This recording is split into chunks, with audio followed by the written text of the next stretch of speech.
ఆద్యత రైతుల ఆద్యత జై జవాన్ జై కిసాన్ జై జవాన్ జై కిసాన్ రైతుల ఐక్యత రైతుల ఐక్యత రైతుల ఐక్యత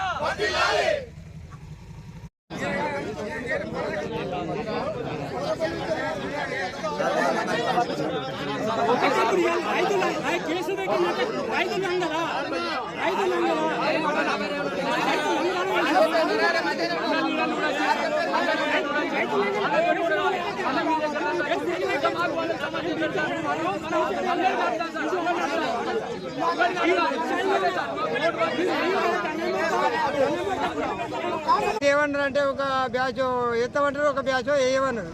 లాస్ట్ 3 బ్యాచ్లు ఒకటై 10 రోజుల సంధి దింపుకుంటా 15 రోజులే నేను 5 మనుషులు రోజుకు ఎత్తే 10,000 రూపాయలు వరదాలకైనాయి, 10,000 రూపాయలు నేర్పినందుకైనాయి. మొలకలు వచ్చినాయి. వాడు సీడోడు తీసుకొని అంటాడు, ఇది అంటాడు. ఎట్లో కాలిపోతాం చచ్చిపోతాం, ఎట్లయితే అట్లా రైతులము మూర్ఖులము. రైతులు అంటాడే మూర్ఖుడు, అది చదువున్నా చదువురాని మూర్ఖులము. అట్లాంటిది మేము 6 గాల కష్టపడి భూమి ఆయనకు 30,000 కడతాము.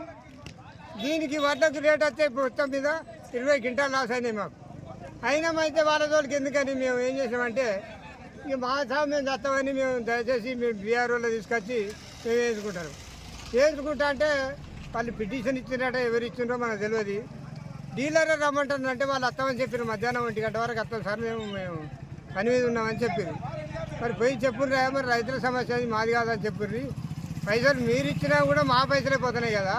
మీరు అట్లాంటివి చేసి మీరు ఏమైనా ఎక్కువ తక్కువ అంటే మాత్రం మంచిగా ఉండదు. మీరు పోయి మాట్లాడి చెప్పిరారు. ఇదికే సార్